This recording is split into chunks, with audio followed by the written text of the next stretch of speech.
In the top stories, the man linked to Marcelle Smith's disappearance is charged with theft.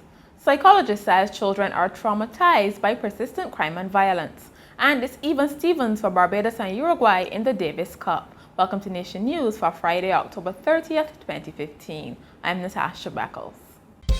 No matter where you are in the world, at home or abroad, Nation News keeps you connected with what's happening in Barbados through our website, video newscast, and online e-papers. So stay connected with Nation News. Your news, your time, your way. The man believed to be involved in the disappearance of 75-year-old Marcelle Smith appeared in court on a theft charge on Friday. Sheriff Ricardo Omar Ince, a 36-year-old carpenter of 4 Road St. Philip, was remanded to prison on a charge of stealing a car belonging to Mrs. Smith's husband, Aurelius Smith, sometime between October 12th and 17th. This is the car the elderly woman was driving when she disappeared. A body believed to be that of Mrs. Smith was pulled from a ravine last Saturday night, but the identity and cause of death have not been determined. However, the prosecution said Mr. Ince is likely to be charged with murder. He will reappear in the District C Magistrates Court on Tuesday before Magistrate Douglas Frederick. A senior psychologist says many Barbadian children are experiencing severe psychological disorders due to persistent crime and violence. Dr. Delia Gibson told the panel discussion the symptoms mimic those of post-traumatic stress disorder, which is often experienced by people who serve in wars or reside in war-torn areas.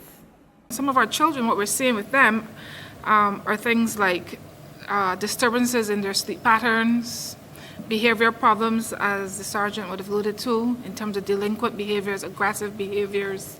We see anxiety, children worrying about all sorts of things in their environment in terms of violence, what if they contributed to violence or what they could have done to stop the violence from happening around them.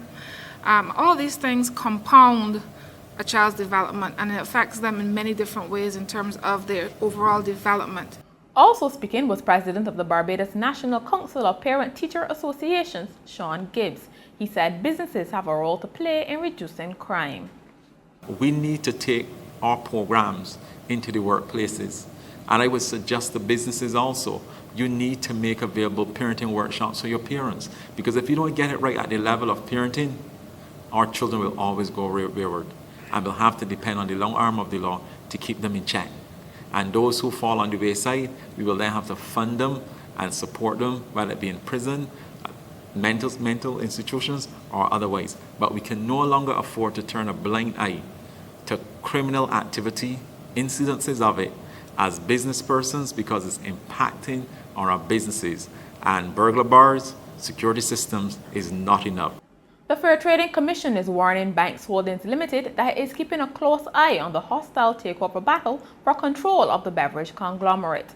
As things heat up between Brazilian beer giant Ambev and Trinidad's Ansa Macal, the FTC's Director of Fair Competition, Antonio Thompson, outlined the FTC's view in a letter to BHL's Chief Executive Officer, Richard Cozier.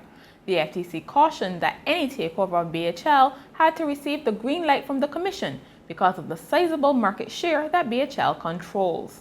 Mr. Thompson said there was also concern that if either company took control of BHL, they would further tighten their grip on the local market. Minister with responsibility for telecommunications, Senator Darcy Boyce, says technology will play a crucial role in improving productivity in Barbados. He was speaking on Wednesday night at the launch of Cable and Wireless Business Barbados. Achieving the level of productivity we need in the economy will depend substantially on the use of information and communication technologies.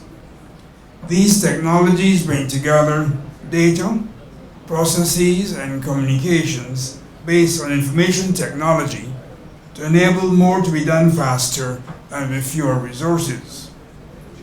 Continuing the growth in productivity will mean continuing to upgrade the information technology, the communications technology, which is used by information technology to deliver the results, and continuing to upgrade the databases to be used to help government and business to improve their performances. St. Martin's Mangrove Primary School has been the latest stop in Governor General Sir Elliot Belgrave's tour of local schools. As usual, he was entertained by students, and he also responded to a series of their questions. Sir Elliot shared details of his job, his hobbies, and if he thinks he can make a difference. Do you think you can make Barbados a better place? Yes. That's why you make these visits to school. You start with the young ones. The old ones, the back might be a bit too hard, they work too hard, and you cannot change them. But you hope to have some influence in the back on the babies and the young ones. And do you feel safe in your home? Yes, I live in Government House. And have a police station in there. So I feel quite safe in there. The Rotary Club of Barbados' classical Best of Youth concert will be enhanced this year by the presence of international performers. The Barbados National Youth Symphony Orchestra and local vocalists Amanda Fields and Andrea Hoyt will be joined by the World Doctors Orchestra and regional acts. The concert, which is in its 5th year, will take place on December 4th and 5th. Chief Cultural Officer with the National Cultural Foundation, Andrea Wells, said the concert is a way of celebrating local youth. In sport, the do-or-die relegation tie between Barbados and Uruguay is locked at 1 game apiece following Friday's reverse singles at the National Tennis Center. The visitors took the initial lead after Santiago Maresca beat Shannon Williams 6-2, 6-2, 6-1 before Darian King inevitably leveled the tie with a 6-1, 6-3, 3-6, 6-1 victory over Rodrigo Arus. The tie continues on Saturday morning at 11 a.m. with the doubles. And finally, a 97-year-old woman has received an honorary diploma from a Michigan high school 80 years after she was forced to drop out to help her family. Margaret Bekima was finally able to don a mortarboard and fulfill her lifelong goal in front of her friends and family on Thursday. Ms. Bekima would have graduated with the class of 1936, but she left during her junior year to care for her 3 younger siblings because her mother was ill with cancer. She said leaving school at age 17 broke her heart, and she's thankful for the recognition. And that's Nation News for Friday. For more news, log on to nationnews.com as well as YouTube, Facebook, and Twitter. Remember to pick up your papers over the weekend or subscribe to our e-paper. And look out for the Weekend Buzz a little later. Thank you so much for joining us.